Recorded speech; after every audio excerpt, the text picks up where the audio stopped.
ndiko baba ndilinga po ndiko zama phone ile ndikana na Robert nama sina ligaya oyu Robert baba noni ambara zwithu zwawe zosoko pata achiruko ya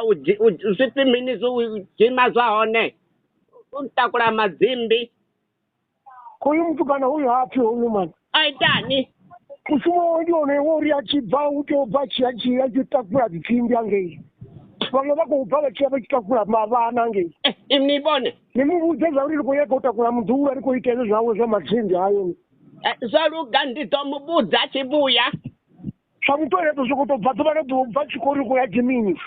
zvavo ndibva chiotakura madzimbi angei rine rikoye kutakura mudhuru ari kutoda hezvo zvavo auna kakati ndidomutaruchedza kala mudhuru vakwamba zvone ezvo sikotakura madzimbi risaboni vadhuru azvingadoita mitonga zvono topachuyeriwa titulaone kezvine zvandazichimbira svitonga zvotozvimba nibone abe chimwe chifingwa utoworibosvi adzitusa tine nonokegulabo zvigubuwa ntakulelapo ngombepo yobva muya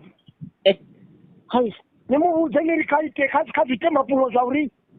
rine roneta ngoubudza uchipi mntu yotakura madzimbi angei zvokonye kutakura vadhuhuru apa zvino lopfala zvino bone bangafi apo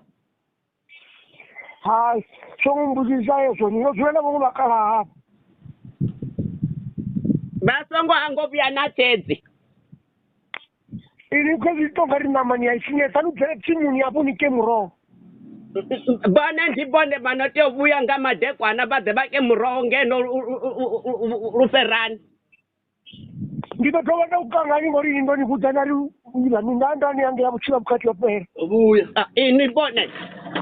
abatovuyeleni ngei nanezvoruga madombo ngavasamba nazvo sambiwi ndidomubudza achibuyo irobete tanumdiropera po inini mbunye